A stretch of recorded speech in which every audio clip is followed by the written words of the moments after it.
Good morning, everyone. It's so good to be with you again, and we will continue to be with you as long as this goes on. I want to read you a very short verse, 1 Samuel 22, verse 1. David left Gath and escaped to the cave of Adullam. That's it. David left Gath and escaped to the cave of Adullam. You know, I'm sure most of you are aware that I was planning on leading a group of people in March on a trip to the Holy Land. We were going to go and see all the sites there. Obviously that didn't happen. We were not able to go. But you know, in preparation for that trip, I did a lot of studying about the different sites in different places. And one thing that I learned a lot about is caves. I had no idea. But the geology of Israel lends itself to the creation of thousands, maybe millions of caves. So many caves that nobody has been able to count them all.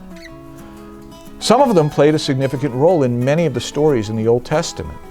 Many of the characters in the Old Testament, their stories involved being in caves, especially David when he was running from Saul.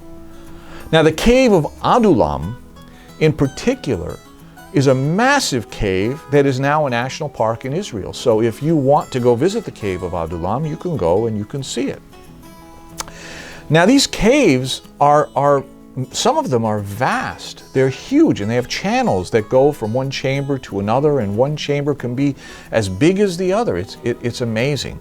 The cave of Adullam in particular is so big that David's entire army, over 400 men, lived in there and were completely able to shelter in that cave. Well, reading about these caves made me think of our situation now and some similarities. You know, David went into that cave because he was afraid, right? He was hiding from an enemy who was trying to kill him, Saul.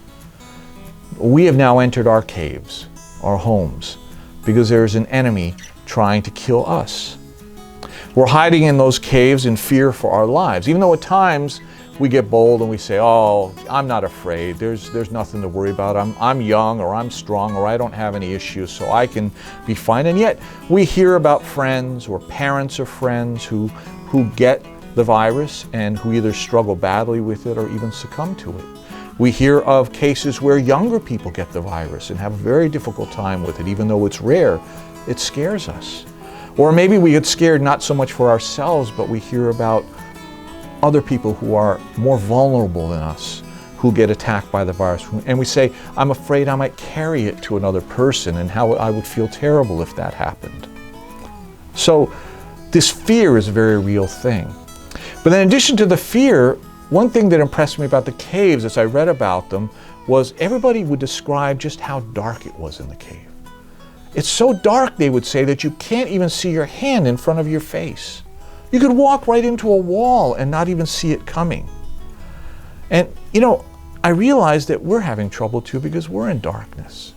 Maybe it's an intellectual darkness, but it's just a darkness that says we don't know what's going on. We hear different things every day in the news and we don't know which to believe. We don't know where to look.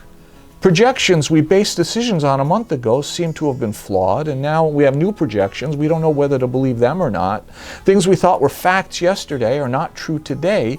And we feel like we hardly know anything about this virus, about how to stop it, about what the future holds, or anything. So we're in a darkness too.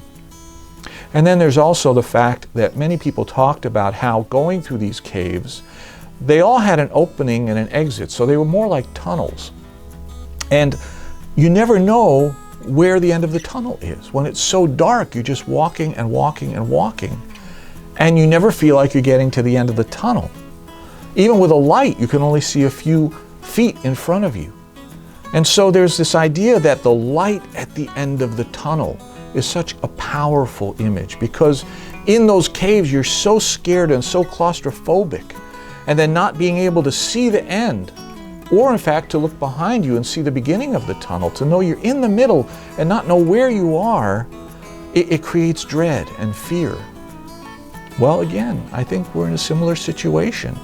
We're in this boat. We don't know where it's going to end. We hear people talking about it, how long it's going to be, what the world is going to look like when we're through. That light at the end of the tunnel is something we're still looking for. But thank God, David, while he was in the cave, he wrote some Psalms. Some of the Psalms are written specifically about David's time in the cave. Psalm 57, 1 and 2 says this, "Be merciful to me, O God, be merciful to me. For in you my soul takes refuge. In the shadow of your wings I will take refuge, till the storms of destruction pass by. I cry out to God Most High, to God who fulfills His purpose in me." There's three things I want you to notice here. First is that in this dark and frightening place, David rests in the refuge of the Lord until the disaster passes by. In other words, when he cannot see what's ahead, he trusts that God can see what he cannot. And so he continues to hold God's hand and walk through this tunnel. Second, it's interesting, he says that I will take refuge in the shadow of your wing. Think about this for a minute. How can there be a shadow in utter darkness? Where does that shadow come from? And you realize that what he's saying here is that even in the darkness, God is a light.